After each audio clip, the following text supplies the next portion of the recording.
Selamat pagi pemirsa, apa kabar Anda di pagi hari ini? Senang sekali saya Graciela Taime dapat menjumpai Anda dalam Berita Papua. Sejumlah informasi menarik dan teraktual telah berhasil dirangkum tim redaksi kami. Berikut 3 berita utama hari ini.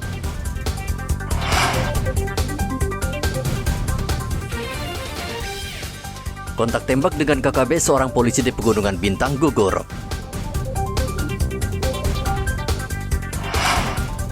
Diduga korsleting listrik, sebuah rumah di APO Jayapura terbakar.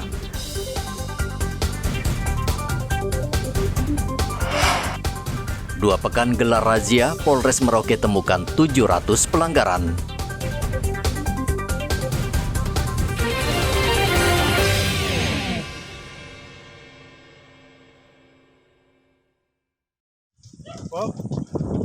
Kontak tembak antara anggota Damai Kartens dengan kelompok kriminal bersenjata atau KKB Selasa kemarin terjadi di Kampung Yapi Makot, Distrik Serambakon, Kabupaten Pegunungan Bintang. Polisi dan tentara mendapat laporan adanya pembakaran rumah di Distrik Serambakon sehingga polisi menuju ke lokasi. Kasatgas Humas Operasi Damai Kartens AKBP Bayu Suseno mengatakan saat berpatroli di lokasi aparat ditembak KKB dari arah hutan. Telah terjadi kontak senjata antara Satgas Tindak Operasi Damai Kartens dengan kelompok KKB yang mengakibatkan salah satu personil kita dari anggota Brimob atas nama Bribtu Agung gugur dan meninggal dunia. Saat ini tim dari kami sedang melakukan upaya pengejaran. Mohon doanya agar segera dapat. Selama 1 jam, baku tembak terjadi hingga menyebabkan satu polisi gugur atas nama Bribtu Agung. Jenazah korban sudah dievakuasi ke RSUD Oksibil. KKB juga membakar sejumlah rumah yang ada di Distrik Serambakon. Polisi dan tentara sedang melakukan pengejaran terhadap anggota KKB. Arthur melaporkan dari Pegunungan Bintang, Papua Pegunungan.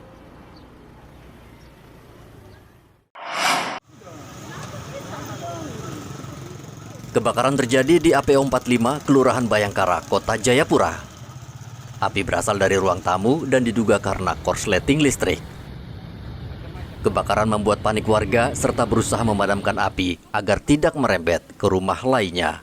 Petugas pemadam kebakaran sempat kesulitan memadamkan api sebab lokasi kebakaran berada di perbukitan. Selain itu, warga yang berkumpul menyaksikan kebakaran menyulitkan mobil pemadam masuk ke lokasi. Dari pihak damkar kami sangat kewalahan karena lokasi kebakaran itu sangat sulit dijangkau oleh kendaraan kami. Itu yang pertama. Kemudian yang kedua, akses untuk menuju ke sana pun agak sulit karena area yang harus kami lalui itu dijedali dengan masyarakat yang memang menutup area jalan. Sehingga kami berharap ke depan bagi para warga masyarakat untuk tidak membangun rumah atau pemukiman di area-area yang sulit dijangkau oleh armada damkar. Itu pertama. Kemudian yang kedua, kami mohon ketika terjadi kebakaran, kami mengharapkan masyarakat untuk lebih responsif dengan memberikan akses seluas-luasnya kepada para petugas damkar dan petugas lainnya untuk dapat bermobilisasi dan melakukan aktivitasnya dengan nyaman. Api baru dipadamkan setelah 3 mobil pemadam kebakaran dikerahkan. Tidak ada korban jiwa dalam kebakaran tersebut, namun kerugian diperkirakan mencapai ratusan juta rupiah. Arthur melaporkan dari Kota Jayapura, Papua.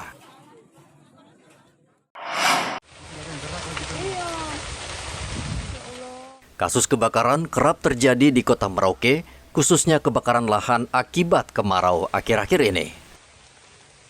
Satpol PP yang menangani operasional mobil pemadam kebakaran menyatakan kewalahan karena dalam 1 hari bisa 2 kali kebakaran terjadi. Jumlah mobil pemadam kebakaran yang ada saat ini jauh dari mencukupi. Apalagi wilayah Merauke sudah dimekarkan menjadi Provinsi Papua Selatan sehingga jangkauan operasional damkar menjadi semakin luas. Pemkab Merauke hanya memiliki 2 unit damkar. Jumlah ini jauh dari cukup. Idealnya, Merauke saat ini wajib memiliki 5 mobil damkar. Terus terang kami di Damkar Merauke, kami kurang armada. Kalau yang sekarang ini 6.000 liter 2, kami perlu 3, tambahan 3 armada yang 6.000 liter. Karena kalau dilihat sekarang perkembangan kota, masyarakat bertambah banyak, permasalahan tambah banyak. Kemudian, bukan hanya itu, kami butuh mobil ini kan besar, jadi untuk di lingkungan, di jalan lingkungan yang 2 meter, dia tidak terlalu kebesaran. Jadi kami butuh yang 5.000 liter yang khusus untuk jalan lingkungan. Selain itu, karena kami belum, Merauke ini hidran perkotaan itu kan belum ada. Kami butuh mobil water supply yang 10.000. Kenapa? Karena pada saat terjadi kebakaran, yang water supply itu dia berjalan bersama dengan mobil unit untuk pemadaman. Sehingga pada saat terjadi kebakaran, yang keluar masuk bukan mobil unit, tapi water supply. Selama ini kendala pada saat terjadi kebakaran, tidak ada unit, tidak ada water supply, akhirnya unit yang suka padam harus kembali lagi mengisi. Selain itu, Satpol PP Merauke juga tidak memiliki mobil pemasok air yang perannya sangat vital untuk membantu mobil damkar yang kekurangan air ketika kasus kebakaran terjadi. Muhammad Ridwan melaporkan dari Merauke, Papua Selatan.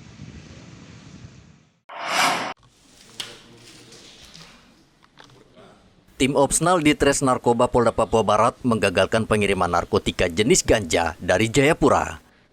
Pemuda yang mengaku sebagai kurir ganja ditangkap di sebuah penginapan di seputar Pasar Wosi, Manokwari, Papua Barat. Saat penggeledahan, polisi menemukan ganja yang dikemas dalam karung beras ukuran 20 kg. Ganja ini diperkirakan nilainya sekitar 800 juta rupiah dan akan diedarkan di Manokwari. Di mana dalam penangkapan tersebut ditemukan narkotika jenis ganja sebanyak 1 karung beras ukuran 10 kg yang disimpan dalam tas ransel warna coklat dan sebanyak 3 bungkus plastik putih lakban coklat yang tersimpan dalam tas tote bag dengan berat bruto keseluruhan sebanyak 7,9 kg. Dan diakui oleh tersangka bahwa ganja tersebut dibawa dari Jayapura untuk diedarkan di wilayah Manokwari dan Sorong Raya. Sementara itu di kota Jayapura, polisi menangkap 2 pria yang kedapatan membawa sabu-sabu seberat 24 gram. Kapolres Jayapura Kota, Kombes Victor Magbon mengatakan, tersangka ditangkap di Dok 9. Saat digeledah, polisi tidak menemukan barang bukti sabu-sabu. Rupanya sabu-sabu tersebut sudah dipindahkan ke dalam tas. Pelaku menyatakan narkoba dibeli dari Makassar dan akan diedarkan di kota Jayapura.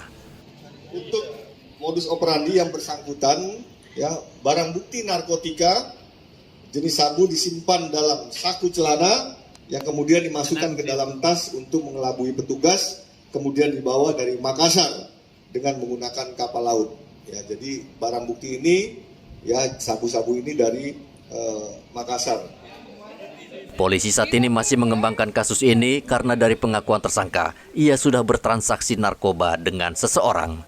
Tersangka dijerat dengan Undang-Undang Narkotika dengan ancaman pidana penjara minimal 6 tahun. Dari Manokwari dan kota Jayapura, Edi dan Arthur melaporkan.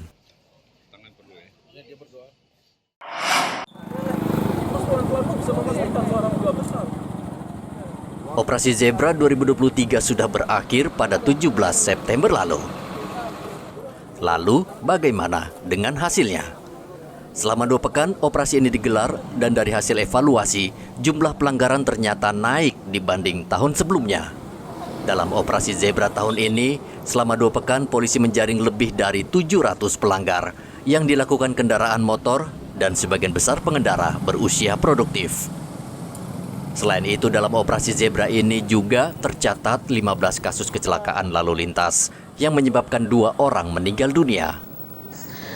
Total pelanggaran yang kita tilang sebanyak 702 pelanggar, didominasi dengan roda 2 yaitu sebanyak sekitar 650 dan 50 untuk roda 4. Untuk pelanggarannya sendiri itu kebanyakan adalah yang pertama tidak menggunakan helm, yang kedua kelengkapan kendaraan seperti TNKB yang sudah mati ataupun TNKB yang tidak terpasang, selanjutnya di pelanggaran tidak memiliki surat izin mengemudi. Dan untuk umurnya sendiri ialah umur-umur produktif di antara umur di atas 17 tahun sampai dengan 30 tahun. Iya.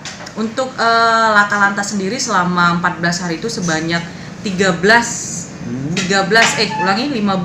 jumlah kecelakaan, diantaranya adalah luka ringan 13 orang, luka berat 13 orang dan meninggal dunia 2 orang. Itu meninggal dunia kemarin itu kecelakaan tunggal di kilometer 52 arah Sota, ya. Operasi Zebra tahun ini difokuskan pada penindakan sehingga tidak heran banyak pengendara yang terjaring dan dijatuhkan sanksi tilang. Sementara itu di Timika selama 14 hari pelaksanaan operasi Zebra, Satuan Lalu Lintas Polres Mimika menahan 200 lebih kendaraan yang tidak mematuhi aturan berlalu lintas. Dari jumlah tersebut, yang paling banyak adalah sepeda motor. Umumnya pengendara motor tidak membawa atau tidak memiliki SIM serta tidak menggunakan helm. Selama operasi Zebra, Satlantas Polres Mimika juga menangani 9 kasus kecelakaan lalu lintas yang mengakibatkan 3 orang meninggal dunia dan kerugian akibat kecelakaan ini mencapai 33 juta rupiah. Selama pelaksanaan operasi Zebra, kendaraan yang terjaring sebanyak 240 unit yang didominasi oleh kendaraan roda 2. Untuk jenis-jenis pelanggarannya sendiri, kebanyakan dari yang tidak mempunyai lebih mengemudi, boncengan lebih dari 2, lawan arah dan tidak menggunakan helm. Melengkapi himbauan saya kepada masyarakat Kota Timika selalu melengkapi diri, baik itu menggunakan helm maupun surat kendaraan. Terutama penggunaan helm ini sangat penting sekali.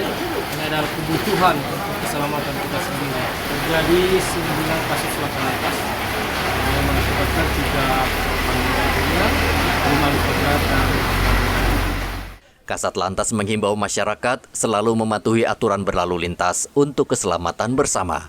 Saat ini, kecelakaan lalu lintas di Mimika lebih banyak disebabkan minuman keras serta mengemudikan sepeda motor tanpa menggunakan helm. Muhammad Ridwan dan Igobat Momolin melaporkan dari Merauke dan Mimika.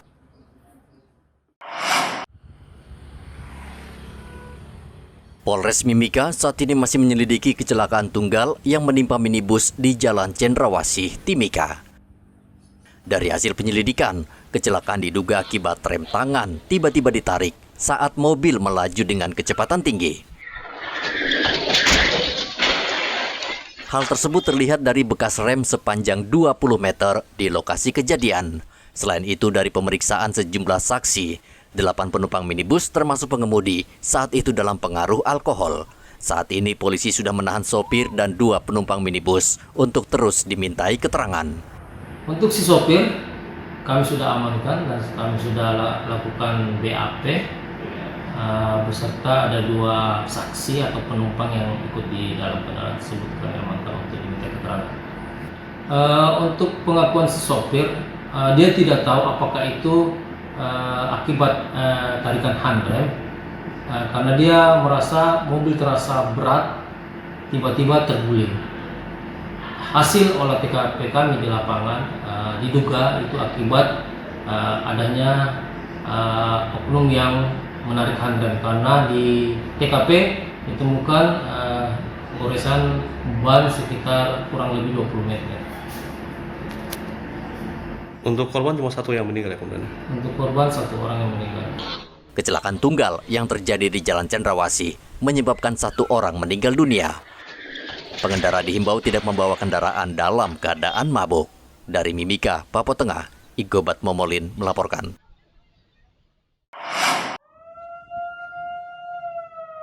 Pemerintah Provinsi Papua Barat Selasa kemarin mengekspor biji kakao kualitas premium ke Eropa. Ekspor biji kakao premium sebanyak 5 ton ini akan dikirim melalui pelabuhan Surabaya ke Belanda untuk kemudian didistribusikan ke beberapa perusahaan coklat terkenal di Eropa. Kualitas kakao Papua Barat sudah memenuhi standar mutu, namun dari sisi volume, untuk ekspor masih kurang dan masih bisa ditingkatkan. Pertama itu kalau ada kegiatan ekspor, berarti kan hasil produksi masyarakat itu diambil, dibeli oleh PT Ebersut, kemudian dibantu oleh pemerintah, kita memfasilitasi untuk pengirimannya. Sehingga nilai daripada biji kering itu meningkat. Kalau nilai biji keringnya sudah meningkat, biji kering kakao maksudnya, sudah meningkat, berarti harga jual yang tadi kan ada. Petani memperoleh pendapatan. Dengan demikian, kalau petani memperoleh pendapatan, program pemerintah dalam rangka pengentasan kemiskinan, itu akan secara otomatis teratasi. Petani kopi dan kakao Barto Inden meminta pemerintah terus membantu petani kopi dan kakao dengan memberikan bimbingan serta edukasi sehingga mereka bisa bersaing. Kami terus membangun kolaborasi dan kerjasama untuk terus mendorong bisa dari pusat ini bisa membantu petani milenial untuk terus menyiapkan bibit-bibit unggul untuk distribusi kepada petani milenial sesuai dengan CPCR yang sudah disiapkan oleh petani untuk kembangkan. Kakao merupakan salah satu komoditas pertanian unggulan di Papua Barat. Komoditas ini merupakan salah satu pilar ekonomi nasional yang bisa menghasilkan devisa negara serta menguntungkan petani dan pelaku usaha. Pada tahun 2022, nilai devisa ekspor pertanian nasional tercatat lebih dari 500 triliun. Dan pada tahun 2023 ini, pemerintah melalui Kementerian Pertanian menargetkan 600 triliun. Kementerian Pertanian berharap devisa dari sektor pertanian masih bisa ditingkatkan melalui perbaikan perkebunan rakyat di Indonesia. Dari Manokwari, Papua Barat, Edi melaporkan.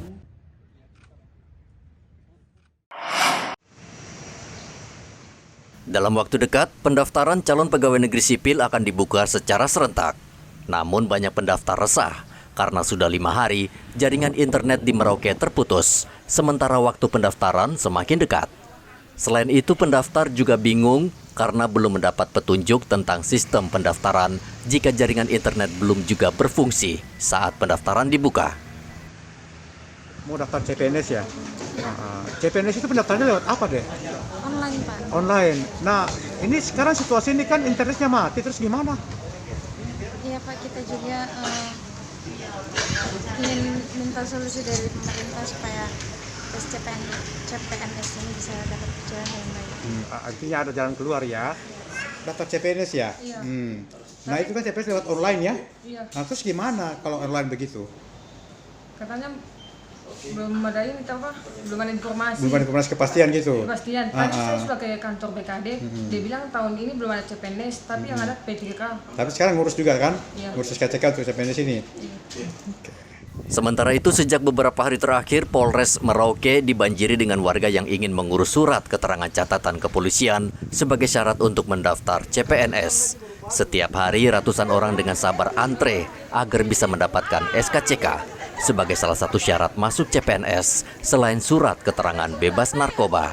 Muhammad Ridwan melaporkan dari Merauke, Papua Selatan. Untuk mengisi kembali stok darah di PMI, Satuan Lalu Lintas Polres Mimika menggelar donor darah Selasa kemarin di Rumah Sakit Bayangkara. Kegiatan ini tidak hanya terbatas pada polisi, namun terbuka untuk umum. Teman-teman rekan-rekan saya dari Dinas Satpol PP untuk melakukan donor darah dalam rangka HUT Bayangkara ke-68. Harapan dan kiranya hasil dari donor darah ini dapat bermanfaat bagi rumah sakit, dapat bermanfaat bagi masyarakat semua. Polres berhasil mengumpulkan 100 kantong darah. Untuk peserta kita buka untuk umum, seperti yang kita lihat rekan-rekan kita dari Satpol PP berdatangan dan dari kerjasama dengan pihak PMI Kabupaten Mimika. Ini kita menargetkan 100 kantong darah. Saat ini rumah sakit membutuhkan darah untuk pasien tertentu atau korban kecelakaan, sehingga darah yang disumbang akan menyelamatkan nyawa manusia. Sementara itu di Manokwari, Polres juga menggelar donor darah. Donor darah digelar di salah satu swalayan untuk menarik minat warga. Selain polisi, kegiatan donor darah ini juga mendapat respon positif dari warga yang mau mendonorkan darahnya. Kita tahu fungsi dari donor darah banyak manfaatnya. Juga buat kita, begitu juga buat orang yang menerima. Mudah-mudahan kegiatan-kegiatan sosial ke depan kita bisa diajak oleh pemerintah setempat. Kami siap dukung, yang penting kegiatan sosial. Kami tidak punya banyak duit, tidak punya banyak uang, tapi mau ikut andil dalam pembangunan kota di kota yang kita cintai, Manokwari. Donor darah itu penting. Selain kita membantu orang luar, di luar kita, maksudnya orang yang membutuhkan, membantu diri kita juga, mengeluarkan yang tidak baik daripada, tapi bermanfaat buat orang. Mudah-mudahan restoran saya tidak akan bergerak hatinya rutin melakukan donor darah karena itu untuk kesehatan. Ini dari kami, mudah-mudahan yang baiknya kami, apapun yang kami lakukan untuk Manokwari bisa lebih baik dan lebih sehat, sehingga sesuai dengan slogannya Manokwari adalah kota ini dan tujuan bawakannya Manokwari kota yang sehat. Selain membantu sesama, donor darah bermanfaat untuk menjaga kesehatan jantung dan memperlancar aliran darah. Ratusan kantong darah yang terkumpul akan disebar ke sejumlah rumah sakit. Igobat Momolin dan Edi melaporkan dari Mimika dan Manokwari. Pemirsa, informasi tadi sekaligus mengakhiri jumpa kita dalam Berita Papua. Saya Graciela Taime, mewakili tim kerabat kerja yang bertugas menyampaikan terima kasih, selamat beraktivitas, sampai jumpa. Wanyambe.